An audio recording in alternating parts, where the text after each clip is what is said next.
Hello friends. आज हम लोग बात करेंगे governor general of India, governor general of Bengal और वाइसराय तीनों के बारे में जानेंगे। हम जानते हैं सबसे पहले इस तीनों में डिफरेंस क्या है। तो डिफरेंस ये है कि सबसे पहले गवर्नर ऑफ बंगाल बना, फिर बंगाल के गवर्नर के बाद गवर्नर जनरल ऑफ भारत बना और फिर वाइसराय बना। इसी प्रकार से सिलसिला चलता रहा। तो सबसे पहले जानेंगे कि पहला गवर्नर ऑफ बंगाल, और फिर गवर्नर जनरल ऑफ बंगाल, फिर गवर्नर जनरल ऑफ भारत और फिर वाइसराय। तो सबसे पहले गवर्नर ऑफ बंगाल कौन बना? तो गवर्नर ऑफ बंगाल जो है रॉबर्ट क्लाइव 1757 में। आप सभी को पता होगा कि प्लासी की युद्ध हुई, उसके बाद ही क्लाइव को बना दिया गया था। और उससे पहले 1764 में बक्सर का भी युद्ध हुआ। आप लोगों को इसके बारे में आइडिया है। नेक्स्ट वीडियो में हम अलग अलग से जितने भी वॉर हुए हैं उन सभी को इकट्ठा करके ऐसे ही कलेक्ट करके मैं वीडियो डाल दूंगा। और ये काफी महत्वपूर्ण एग्जाम पॉइंट ऑफ व्यू से भी है, क्योंकि आपके जितने भी एग्जाम आपने रिसेंटली दिए हैं या देंगे, उस सभी एग्जामों में आपने देखा होगा कि गवर्नर जनरल और साथ ही साथ उसमें दी गई प्रीवियस ईयर में क्वेश्चन जो उनके समय काल में कौन सा काम हुआ और क्या हुआ, तो उसके ही बारे में हम अभी डिस्कस करने जा रहे हैं। सबसे पहले जानते हैं 1757 से 72 में बंगाल का गवर्नर था। फिर उसके बाद 1773 में जब रेगुलेटिंग एक्ट आया तो उस टाइम पे बंगाल का गवर्नर को बंगाल का ही गवर्नर जनरल बना दिया। गवर्नर से गवर्नर जनरल हो गया। और इसके थ्रू जो है वेरेन हेस्टिंग जो है पहला बंगाल का गवर्नर जनरल बना, जबकि गवर्नर ऑफ बंगाल कौन था फर्स्ट? Robert Clive. और उसके बाद 1833 से 1857 के मध्य जो है गवर्नर जनरल ऑफ भारत हो गया। और उसके तहत विलियम बेंटिक जो है first governor general of India बना था। उसके बाद 1858 1946 पहले Lord Hardinge, Lord Canning, sorry Lord Canning जो कि आखिरी भारत का गवर्नर जनरल और पहला वाइसराय भी बना था। और लॉर्ड कर्जन, आप लोग को पता होगा 1905 में बंग भंग आंदोलन में उनके ही समय काल में हुआ था। तो हम उसके बारे में अलग से डिफरेंट वीडियो में हम 1885 के जो कांग्रेस अधिवेशन जितने भी सारे स्टार्ट हुए हैं, और साथ ही साथ 1885 से 1947 तक, और साथ ही साथ हम ये भी डाल देंगे संविधान सभा के बारे में और उनके अध्यक्षता किसने की, और संविधान सभा में कौन कौन से समितियां हैं, उन सब के बारे में नेक्स्ट वीडियो में हम चर्चा करेंगे। और उसके बाद रॉबर्ट क्लाइव जो शासन जो कि 1757 से 60 और 1765 से 67 में रहे। और इसमें क्या हुआ कि प्रशासनिक विभाग जो है बंगाल का नवाब के पास रहा। और जबकि आप लोग देख पा रहे होंगे कि भू राजस्व और यहाँ पे संविधानिक संरक्षण जो सैनिक का था वो ईस्ट इंडिया कंपनी के पास चला गया था। तो 1858 से जो 1946 का तो वायसराय तो फर्स्ट आपको बता दिया मैंने कि लॉर्ड कौन? Lord Canning. लॉर्ड कैनिंग जो कि आखिरी गवर्नर जनरल ऑफ भारत था और वायसराय था पहला। और 1947 से 50 गवर्नर जनरल, जो 1947 से 50 में जो था ना, लास्ट जो गवर्नर जनरल ऑफ इंडिया था वो कौन था? Lord Mountbatten. माउंटबेटन प्लान के थ्रू ही पार्टीशन भी हुआ। फिर उसी के बाद सी राजगोपालाचारी जो था इंडियन मूल के फर्स्ट गवर्नर जनरल भी बने और आखिरी भी बने, क्योंकि उसके बाद 1950 में इसको एबोलिश ही कर दिया गया। ये जो गवर्नर जनरल का पद था, अभी राष्ट्रपति है फिलहाल में द्रौपदी मुर्मू जी, आप लोगों को इनके बारे में आइडिया होगा। जो कि सेकेंड नंबर की वुमेन प्रेसिडेंट भी रह रही है, अभी चल रही है उनका कार्यकाल चल रहा है अभी।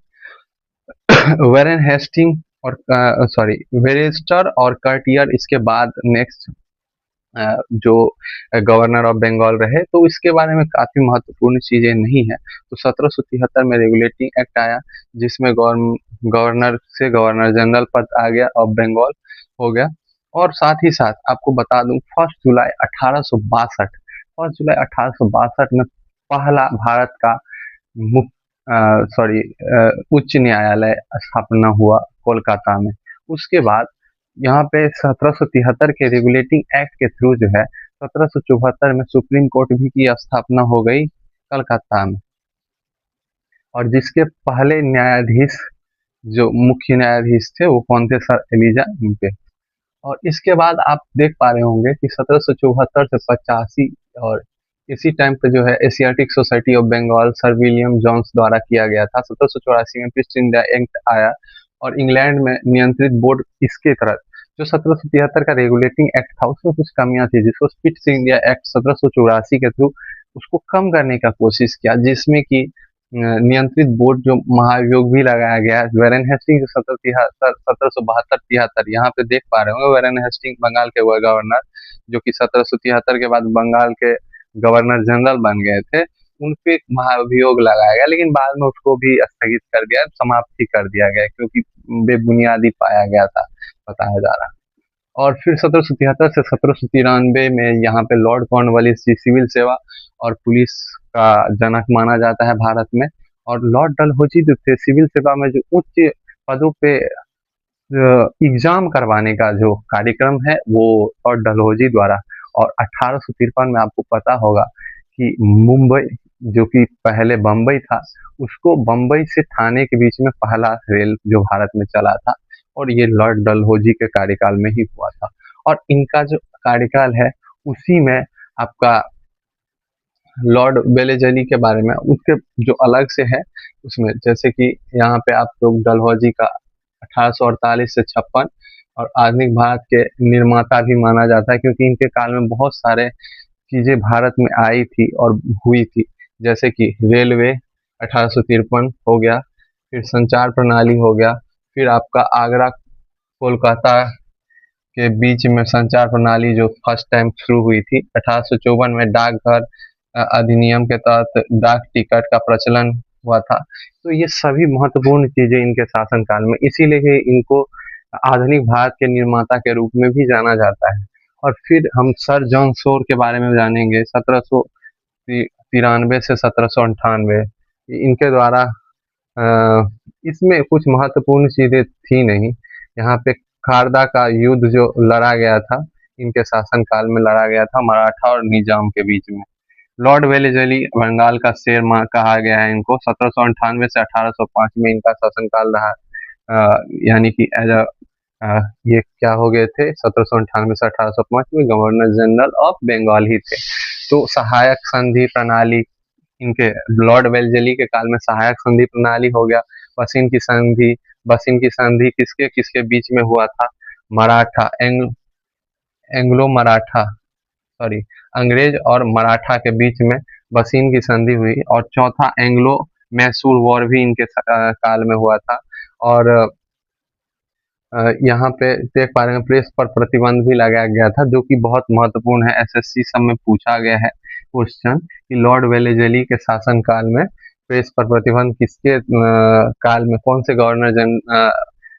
बंगाल के गवर्नर जनरल के शासन काल में प्रेस पे प्रतिबंध लगाया गया था।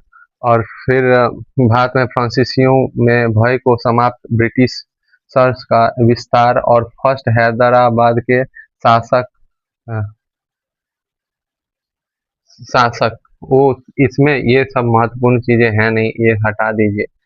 और इसके बाद लॉर्ड हेस्टिंग जो है 1813 से 1823 में रहे हैं। 1820 में रैयतवाड़ी व्यवस्था जो कि टॉमस मुनरो जो गवर्नर ऑफ मद्रास थे उनके द्वारा लगाया गया था फर्स्ट टाइम, जिसको भूमि लगाने सीधे सरकार को, जो भूमि का लगान जो था ना उस टाइम पे, वो डायरेक्ट सरकार को रैयतवाड़ी व्यवस्था में चला जाता था। बीच में जो मीडियोकर जो था उसको खत्म कर दिया गया। लॉर्ड विलियम बेंटिक का हम लोग जानेंगे। उससे पहले यहाँ पे देखते हैं टॉमस मुनरो जो गवर्नर ऑफ मद्रास थे, बड़ा महल शुरुआत किया था, बड़ा महल से ही शुरुआत किया था रैयतवाड़ी व्यवस्था का। फिर लॉर्ड विलियम बेंटिक जिसके बारे में आपको बताया था, जो कि 1833 के अधिनियम के थ्रू, चार्टर अधिनियम के थ्रू ही ये भारत का पहला गवर्नर जनरल बना था। तो यहाँ पे हम लोग देखते हैं इन्होंने क्या किया, राजा राम मोहन राय के साथ मिलकर सती प्रथा का उन्मूलन पे ध्यान दिया और समाप्त किया। 1835 में यहाँ पे कोलकाता मेडिकल कॉलेज का भी इन्होंने निर्माण कराया और इंग्लिश को उच्च शिक्षा का माध्यम, यानी कि इसके शासन काल में क्या हुआ था, इसको माना गया कि इसके शासन काल में कोई युद्ध नहीं लड़ा गया। और अगर कोई युद्ध ऑप्शन में आ जाता है और उसके शासन काल में अगर लॉर्ड विलियम बेंटिक आएगा तो आप लोग समझ जाएंगे कि इनके द्वारा कोई युद्ध लड़ा नहीं गया है। तो आप इसको एलिमिनेट कर सकते हैं। और उसके बाद इन्होंने ये एडुकेशन से रिलेटेड जितना भी काम है ना, मोस्टली उन पे ही ध्यान दिया है। भारत का गवर्नर जनरल के बारे में आपको पूछा जाएगा, भारत का गवर्नर जनरल, पहला गवर्नर जनरल कौन था, तो वो विलियम बेंटिक था। और आखिरी अगर पूछा जाएगा तो माउंट बेटन हो जाएगा। और फिर अगर भारत का पूछा जाएगा पहला और आखिरी, तो फिर श्री राजगोपालाचारी हो जाएगा। स्वतंत्र भारत का पहला पूछा जाएगा तो माउंट बेटन हो जाएगा। और इसी प्रकार से क्वेश्चन अगर उल्टा पुल्टा अगर आएगा तो आप बेहतर से बेहतर यहाँ पे समझ पा रहे होंगे। तो फिर इसके बाद जो चार्ल्स मेटकॉफ हो गया, प्रेस की स्वतंत्रता पुनः। अब देखिए, आपको मैंने बताया था कि लॉर्ड वेल्जली के काल में यहाँ पे प्रतिबंध प्रेस पे लगाया गया था ना, तो उसको चार्ल्स मेटकॉफ के काल में प्रेस की स्वतंत्रता पुनः वापस कर दिया गया था। तो ये क्वेश्चन आ सकता है। ऑकलैंड 1836 से 42 थे, उसके बाद एन बरो और फिर हार्डिंग, ये सब महत्वपूर्ण चीजें नहीं है। बस याद रख लें कि ये जो है दास प्रथा का अंत करवाया था 1842 में एनबरे। और फिर हार्डिंग ने फर्स्ट एंग्लो सिख वॉर में, उसके टाइम पे हार्डिंग जो थे अब क्या बन चुके हैं, भारत के गवर्नर जनरल लॉर्ड हार्डिंग। फिर लॉर्ड डलहौजी आधुनिक भारत के निर्माता, जिसके बारे में मैंने आपको बताया। फर्स्ट भारतीय आईएएस सत्येंद्र नाथ टैगोर बने थे, जो कि कभी कभार वन लाइनर क्वेश्चन में आ सकता है ना, वनडे एग्जाम्स में। और डॉक्ट्राइन ऑफ लैप्स, हड़प नीति, जो कि लॉर्ड डलहौजी के टाइम पे लॉर्ड डलहौजी द्वारा लगाया गया था, जिसके थ्रू जो है अधिकारी जो जिसका उत्तराधिकारी नहीं होता था जिस राज्य सीमा का, उस राज्य को अपने अंदर शामिल कर लेता था इस हड़प नीति के थ्रू।